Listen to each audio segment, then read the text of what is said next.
Buongiorno, buon pomeriggio, e buonasera, Lazio world. Welcome to your instant reaction pod. I'm your host, Sean McIntosh, joined by my friend Caleb Adams to cover, review, chat, commiserate over Pisa Lazio. It's a Thursday afternoon and midweek match, just a few days after we were flying high. Vibes were great. We had taken down I caution to say, mighty Juve. Perhaps the worst Juve in recent times, but this is the worst Lazio in years. So we were feeling good about the effort, some of the performance, the organization, and here we are a couple days later to cover what I know I feel. I have a good feeling, Caleb. You're going to have the same sentiments. A very disappointing draw, despite it being a point on the road. A very disappointing one. So, how you feeling this midweek? Man, it feels like a real missed opportunity. Just kind of keep this momentum going. We've had some respectable results recently, and yeah, it feels like it felt like a lot like last season, right? Well, it's kind of the opposite. Last season, I felt teams actually would drop points and we wouldn't capitalize. This season, we're dropping points, but other teams are capitalizing a little bit better. Maybe not as forgiving. I don't know. We'll see, but yeah, just disappointed. Yeah, and it is 5 matches unbeaten, but a string of those kind of in the mix that we felt really good about, and then some that feel more like losses. A tough one for you and I, between Charlotte FC stumbling in their first match. A lot of Not a good excuses week. going around for Not that a good one. week for me. Panthers also lost on Sunday. They got Oof, whacked. my Cowboys lost as well, so you know, not going great in football. Whether it's football played with your hands or your feet, it's not good for you and I right now. So let's jump into this one, and we'll start with our starting 11.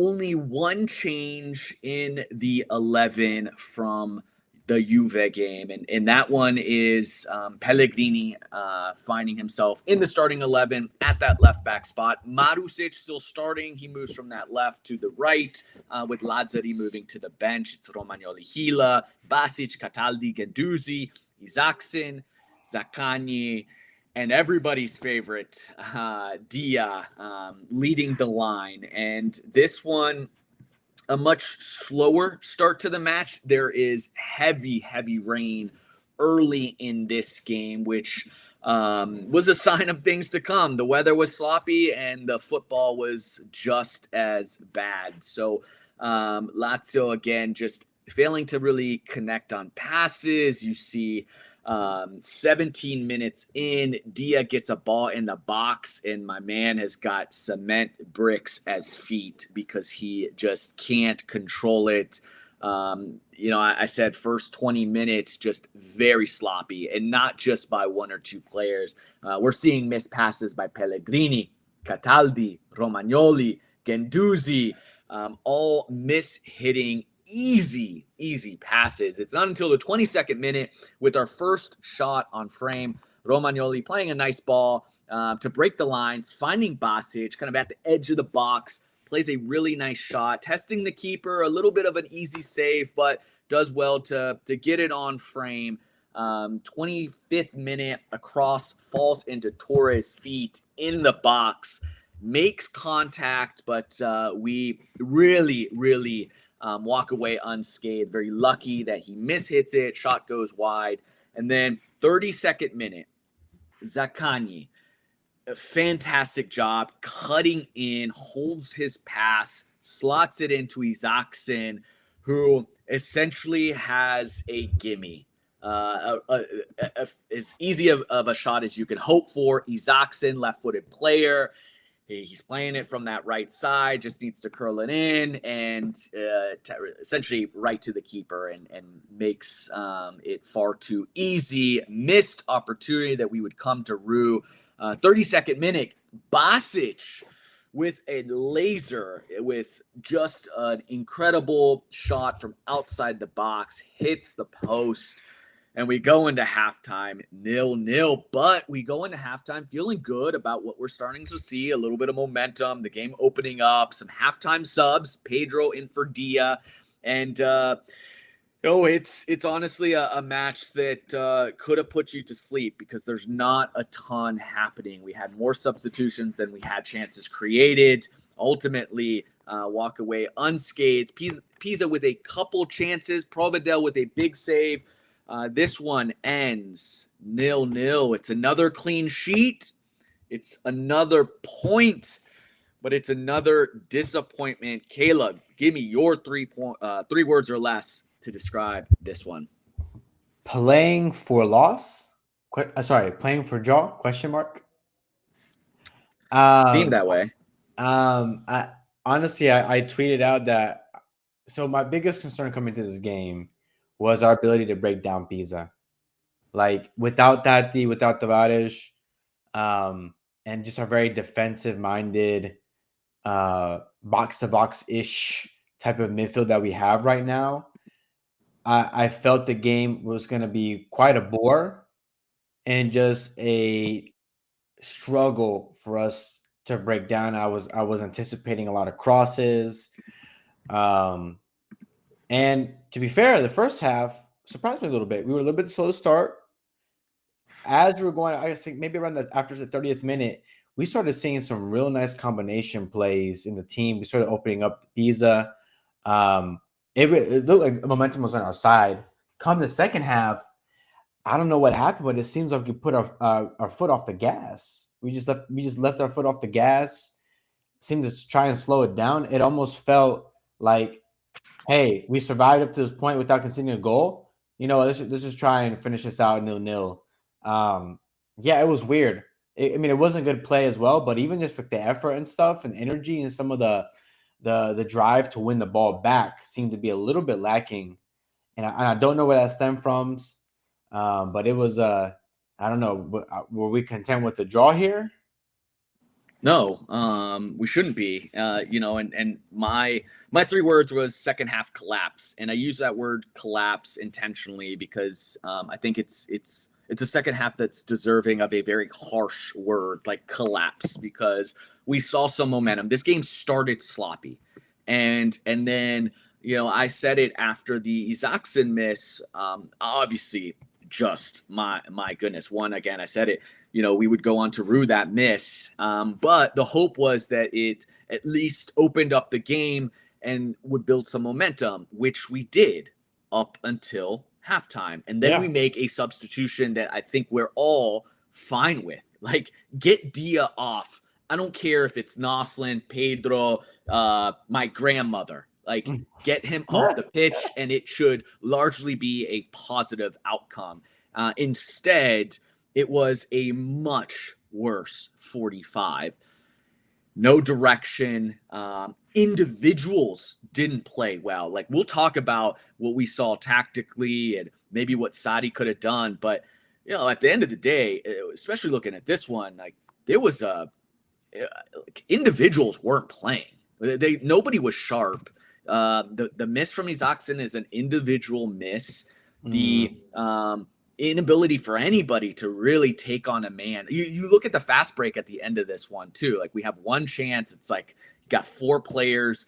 Ball goes into Noslin, and then it's like a quick turnover, and that's that. And so, really disappointing. You asked me the question like about a draw, like, do I feel good about it? No. I mean, we were texting in our group chat, right? Our one of the guys in the group chat was like, well, at least it's a point on the road, and when we're moving up the table. We're not moving up the table. Nah. It's I look at it absolutely as 2 points lost in a season that, look, like, I understand this is in most seasons we would look at this and it's like Pisa, it's a must win. Pisa drew Milan, and we're not a good side, right? We're not a good side. We don't have all of our players. We're a weird collection of players for this system. We're trying to figure out how to even get through games and what style of play makes the most sense with this group of guys. So by no means did I think we were just going to walk in here, but like when I actually watched Pisa, like they weren't good. They were turning the ball over. They were giving us time and space. We simply didn't capitalize, and we saw the ingredients to be able to, like at the end of the first half, and it just was really disappointing to see us not continue that. So yeah, for me, you look up the table and you see teams like Sassuolo ahead of us who walk away with 3 points this week. You've got Cremonese. You've got sides like that. Atalanta finds their way to 3 points this week. So when I really look at this, like, yeah, it's 2 points lost, and it doesn't do anything to help us. And the fixture list is only going to get harder than Pisa. So yeah, talk to me, Caleb, about. I guess I said it like largely. I'm placing a lot of blame on players and individuals because I think guys really didn't step up. Talk to me about what you saw, both tactically with Sadi and individuals.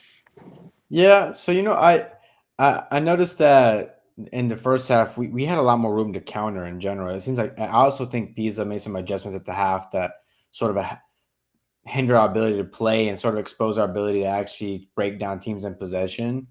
Um, but I think the thing that I really liked from the first half is how quickly we were moving the ball. Like it was so like despite us like missing some passes, we were always looking to play it forward very quickly. Like we would not allow Pisa to get back into the structure and get back into that block.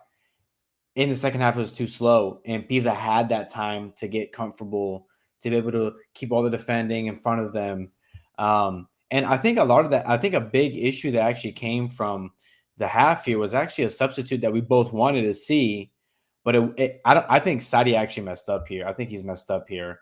Um, Taking out Dia was an absolute must. Like that had to happen. But the problem was Dia, at the very least, Dia was occupying Pisa's center backs. He was forcing them back. He was forcing them like, hey, here's a body you have to worry about me. I'm always going to be around you. And so our guys like Saxon, Zaccagni, and some of our midfielders were able to sort of push up in some different spaces and create gaps there. So when Pedro came on in the second half, um, things look very different because all of a sudden that focal point is no longer there. So Pisa even more were able to defend in front of them, everything, because there was the three, they have three center backs at the back. They were able to push forward higher and stay more compact because they had no one to worry about within the vicinity. So they were able to really control that space. And I think Sadi's mistake here was bringing in Pedro and sort of playing him in this false nine-ish, like floater second striker role. When we have guys like Saxon and Zaccagni who like to have that liberty of cutting in or kind of floating in and coming back, like you need a focal point for those guys.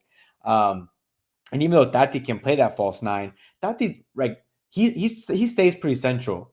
Like he'll make himself available and go back centrally. Like he doesn't like run wide. He doesn't go like he can do that. And so I think that's the biggest mistake I saw. I do think Sadi had a little bit to blame with that on the adjustments there to try and go for a goal because like the subs, even though I thought they were for the most part good subs, just couldn't make much of an impact. Yeah. Yeah, I agree with you. There was no point of emphasis in the attack. You saw moments where you've all of a sudden see Pedro out to the left. You've got Zaccagni now occupying the center. You don't really know where the ball is going to go. Didn't really see in the second half much of Zaccagni on the ball either. So I would agree. Just yeah, man. And just kind of thinking about individuals though, when I go and really is thinking about who is my man of the match, my goodness, I struggled. So, I I've got to give it to Provedel, and which really is an indictment on the players on the field, Mhm. because not that Provedel was bad, like Mhm, he made, mhm. I think he might have made two big saves in this one, like, really solid saves. And Provedel has played, particularly the last three or so matches, Mhm. back to his peak. I mean, he's a reason why we haven't lost these past three matches. Big performances, but it wasn't like today he was like flooded with opportunities where, typically you're talking about your Mhm. keeper as a man of the match, and Yeah. you've come up with some monster saves a number of time, and I only really recall one or two. And so and that for me is because I thought everybody was at best, you may have had an average performance, but I thought everybody was pretty below average. So if you had to Right. give it to somebody, who are you going with?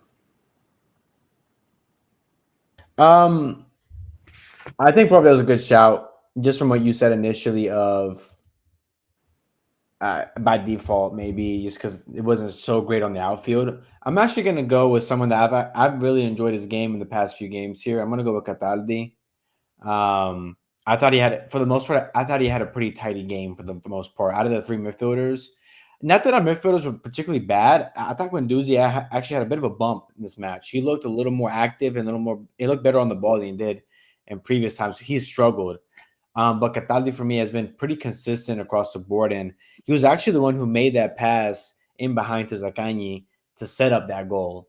It was him who really like took out at least two defenders from Pisa. So he played that ball, and I thought he did a really good job of cleaning up for the most part. Defended our back four pretty well. Again, was quick to bring the ball out and start counterattacks. Again, it's more so like you said, an indictment of kind of a mid to poor performances across the board. I would say on that, we probably saw performances between the 5 to 6 rating range out of 10. A lot of fives Yeah, and sixes, I would say. At best, a 7. Which I would probably give to Providel and like a Cardi. Maybe even a Basic who was pretty lively too.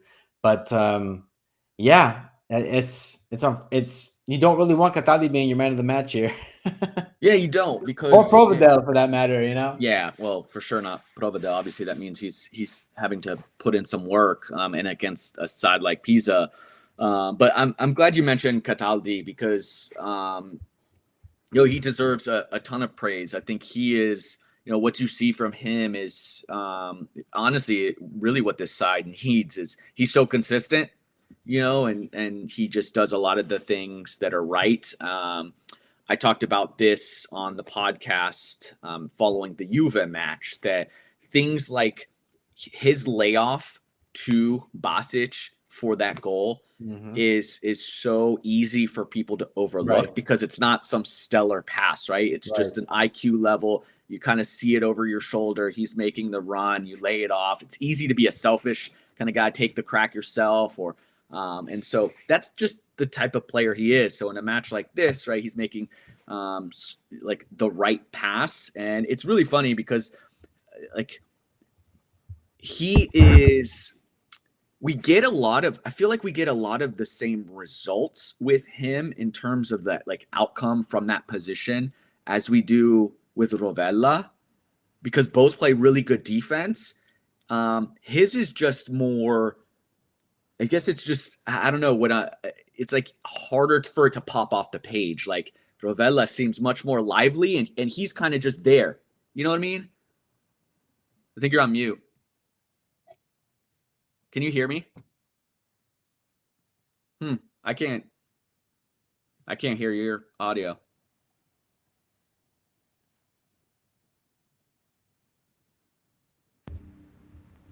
There we There we go. go. Can you hear me okay? Yeah, yeah. Okay. Um, I think Cataldi plays this. He is a more slower, methodical, defensive type of midfielder, where he'll kind of shuffle a little bit, try and anticipate a little bit. Whereas Ravella's a much more active front-footed defender when it comes to winning the ball. He actively pursues people. I think Cataldi sort of anticipates because he's not super He's fast. not. Yeah, you're So right. he's forced to be a little more intelligent. So Ravella's able to kind of like bum rush people Yep. because he has such a great tackling ability and speed and acceleration to him. If he does get beat, he can just kind of recover. Yeah. Whereas Positionally, Cataldi, Cataldi is so like has to be he so has to be smart. so Yep. secure when he goes in. And so if he doesn't feel confident that he can win that tackle, he's just going to basically force you out wide until the rest of the midfielders come back. Like, when Duzi comes back and Bastos come back. And so that's the main difference. They're both good in their own ways, but Katari knows his physical limitations. Yeah. And one And thing, he's so good. He's so good. He's so good at playing those passes, like, to either spring an attack yeah, or, in that final third. And obviously he's a really good set piece player too. I also think I like that you mentioned the pass to Basic, because I also think something that Katari does really well is he is his being an option to recycle play when we're on their side of the box, on their side of the pitch. Sorry, like maybe it's an underrated skill, but like I feel like anytime we need to recycle play, we're getting kind of overwhelmed on one side. Katari is always there as an option. He does really well just being available, but not putting the team at risk. But Yep. still being intelligent in spots in the moments where he's like, okay, let me go support a little bit here. But unfortunately, like today, like just attacking wise, it wasn't great. And I want to talk about I think your initial words when you said second half collapse, I think it's a little bit exaggerated, even though it was a terrible showing, because A, we still kept the clean sheet, but B is Pisa had about double our XG this match. So, like, yes, we had that Getty Saxon chance, but in reality, like, statistically, we didn't deserve to win. So it was. But so the result, but the result itself is terrible. The result's terrible, but the performance was terrible. I think that for me only compounds my point. Like, when I think of collapse, I'm thinking like, man, like we were up by 2 goals and we lost by three goals, or we like let in 2 goals in the last 10 minutes. I think the performance was that bad. Again, the fact that Pisa was up on XG, it's one thing if look, at the end of the day, we would have been disappointed in a draw either way, right? Yeah, 100%. Either way. But the what makes this harder for me to swallow is the fact that it's a poor result with a poor performance, especially, and that's why I say second half collapse is just we like didn't do anything. We didn't come out of the locker room. And we had some momentum and then we didn't. And the fact that Pisa had a better XG is problematic. It's not like we had missed chance after missed chance and it's like, man, what a bummer, right? Damn, like if only we had capitalized on 1 of 5 chances, right? This is a match against Pisa where, sure, like we dominated possession 61% to 39%. We've talked about it this year. Like, we struggle when we dominate possession. They had 0.85 expected goals. We had 0.48. They had 10 shots. We had 11. So roughly the same amount of shots. We had 6 on target. But again, most of those that were on target, like, failed to really push the keeper to do anything. They had 2 on target. We both had the same amount of big chances. Both had the same amount of big chances missed. Like, they had more corners than us. Like, it's, a pretty even matchup. I think it's one deserving of a draw. And that's what makes it really frustrating to me, because this wasn't a side that came out and just like played really well. It wasn't a Pisa side that played well. It's a relegation side. Like it's a relegation side that played like a relegation side. They didn't play well. It wasn't like, hey, on this day, Pisa played really, really well. It wasn't like, and Como is far from a relegation side. Like, they're serious business, and we predicted them to be serious business. But at least when we played Como, they overwhelmed. It was like, my God, they came to play, right? They completely shell-shocked us. And this wasn't one of those performances. It was a bad performance against a bad performance. You want to talk about the antithesis to a showcase match for Serie A. if I'm a fan of the Premier League or World Football and I tuned into today's match, I'd be like, God, they are lacking some talent in Serie A because Huh? there was a serious lack of technical ability. Zahi El Haj, forgive me if I mispronounce your name on YouTube, says just that. We don't have players who can create or play the ball forward. We kept going back to the goalie even in the last few minutes. Frustrating to watch. Agree. Again, technically, we really failed in that regard. I just didn't see a ton. Pedro, we talked about Pedro coming in, a player who for the last year plus just has been a scintillating performer. And today, I mean, my goodness, he looked every bit his age, just failing to make the wrong pass at the wrong time or failing to make the pass and just kind of technically the only thing I can recall of any sort of real positive technical ability in the attack was when Zaccagni made the pass to Isaacson, where again it's a lot of his pace is kind of holding off the defender and making the right decision, but it all goes to crap from there. So while we're on the topic, Caleb, who was your bidone? Because I've got a few contenders, but who was yours? I thought that was a really clear one, man. I thought that Dia, and this has been coming. Like Dia has been. This is a third straight performance where we're mentioning his name at the very least as a candidate to be the bidone of the match. But Dia, man, good lord, it looks like a Serie C player at this. I mean, it's crazy. Like, I mean, we saw a list that came out recently, and supposedly Noslin, Belayan, these guys are being transfer listed as options. But at this point, like what we're getting with Dia, like put him on that list too. At this rate, it was just, I mean, it was just really poor across the board. It's really bad. His first touches, hold up play, non-existent. I mean, your first touch is everything in the sport. That is what differentiates the elite players and the non-elite players. You can't. Yep. Every single part of your game stems from your first touch. How you're able to play, how you're able to pass, your shots, shot selection, all this stuff comes from first good touch. And Diaz just completely lost it this season. I don't understand what's happening. I'm not, he wasn't this overly technical player, but like I feel like at the time of last season, I mean, he would hold his own though. Like he would still do smart things. He wasn't someone that I saw as sort of a black hole for possession. I'm like, like he's not going to do anything crazy with the ball, but at least we won't lose it. But I'm this glad. season, I'm glad you said that because I think that is important for everybody to remember because he wasn't dookie like this last year. Nah, There were times where we said it. We were like, hey, we feel like he should have that role over Totti, play Totti behind him. And there were times when he came up with big goals and big moments, his clinical finishing because he was so sharp and would first touch would just decide to shoot the ball. And again, there was never a point where we thought he was the answer, right? The player that we've been searching for post Cheadle. But like you said, he was not a black hole. He is absolutely an attack killer for us. And today was maybe the worst of it. It was easily the worst of it. I mean, I tweeted out Diaz where attacks go to die.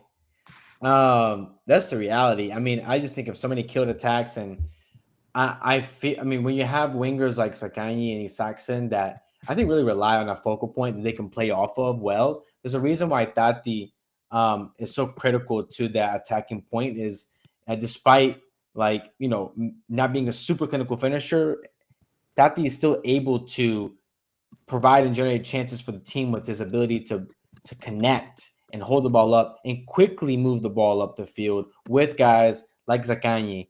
Just Diaz like playing like in slow-mo.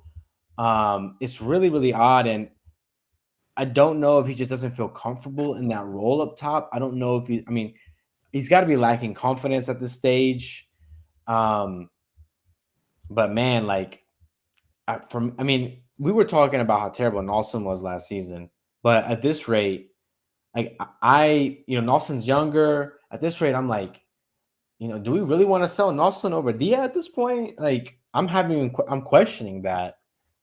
Yeah, I mean, you should be.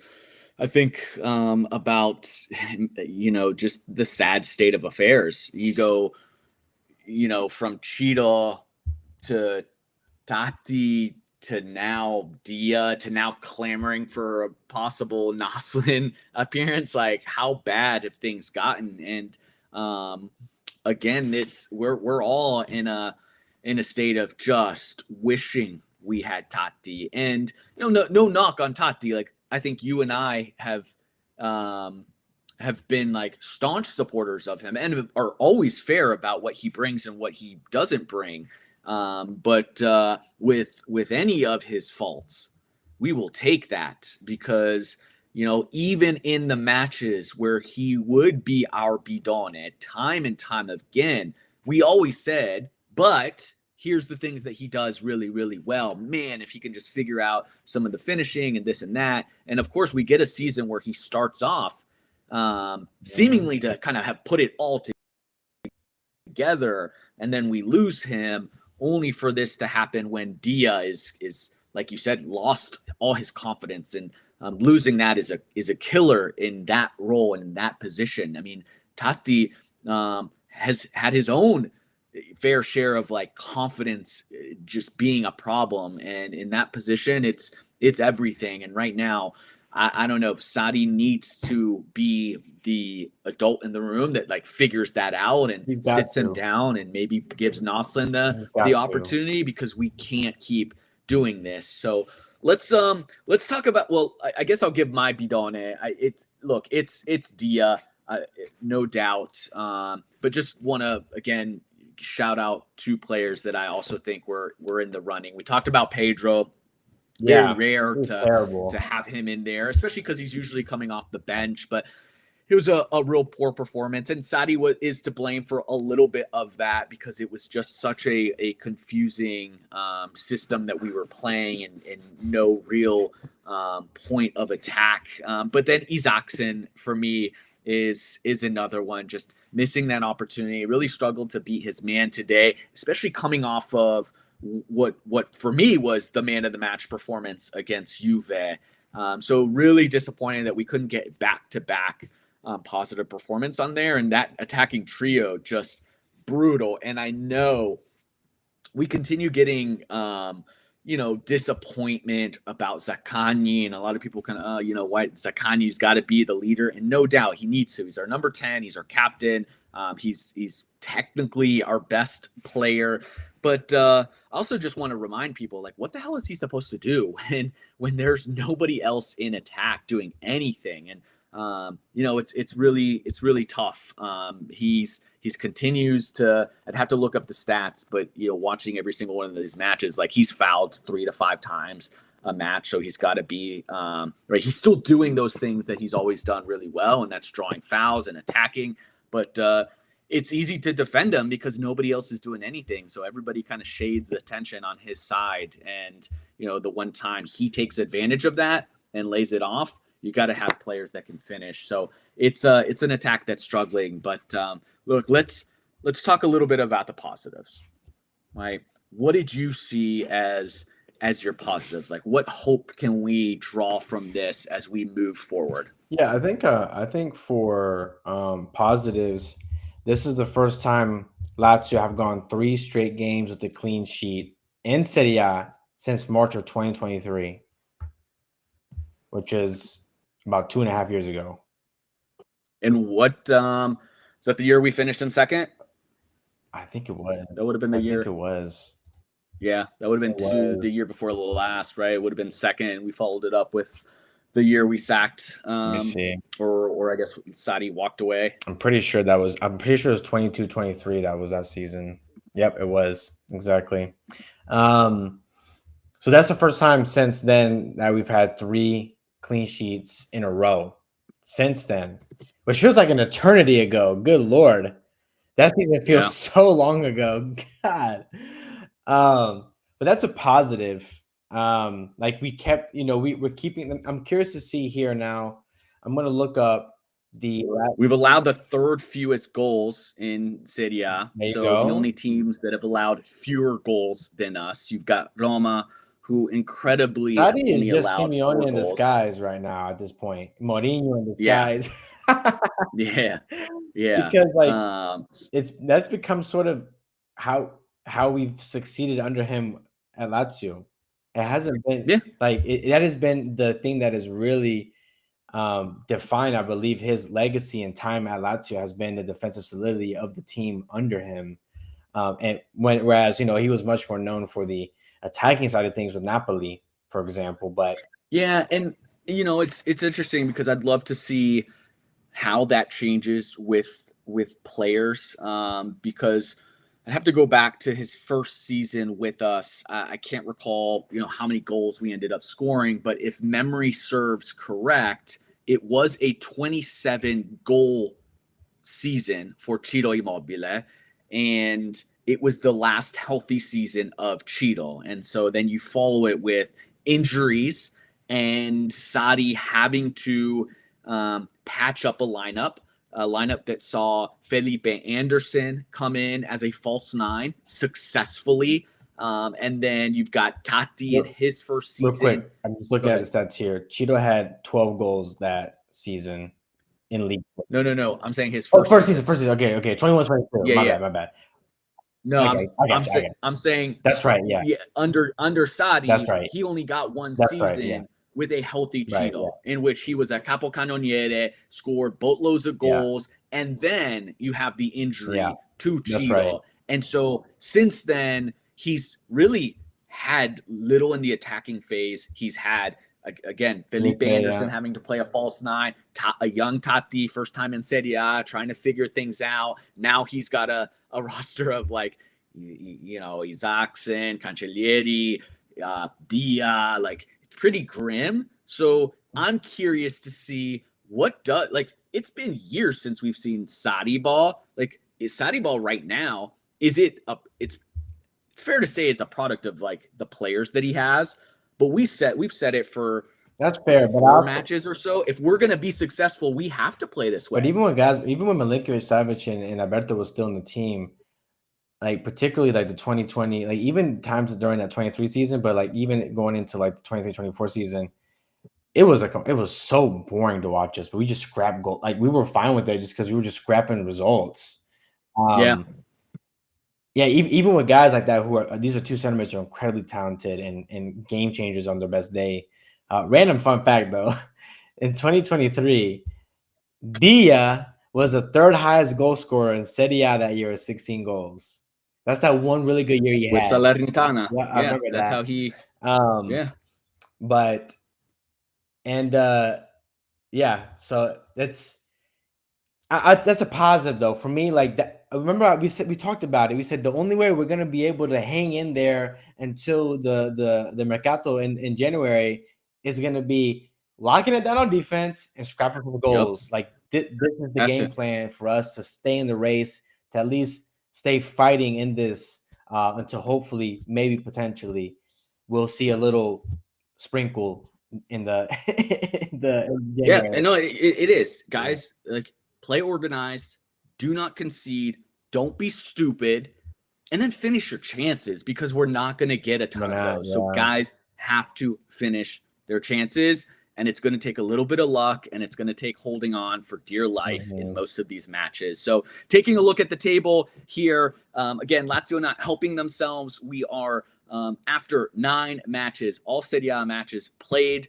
In this round, we are in 11th place in the table with 12 points. Looking at the European spots, we are 3 points out of 6th place, occupied by Bologna at 15 points, Como in 5 at 16, Milan 18, Inter in 3rd with 18, Roma and Napoli tied for top of the table with 21 points. And in terms of upcoming fixtures, Cagliari next Monday, and then it is Inter in a big one on November 9th. So we've got to take care of business, and we've got to do so with all 3 points because I don't see how we walk out of Inter unscathed. So We just better. I mean, we defend. If we can keep this. If we can keep being defensively sound, we have a chance. You always. That's the thing about having a good defense. You always have a chance if you avoid conceding goals. That's gonna be the key. and avoiding goals, conceding goals has been our strength. So until next time, sempre forza Lazio.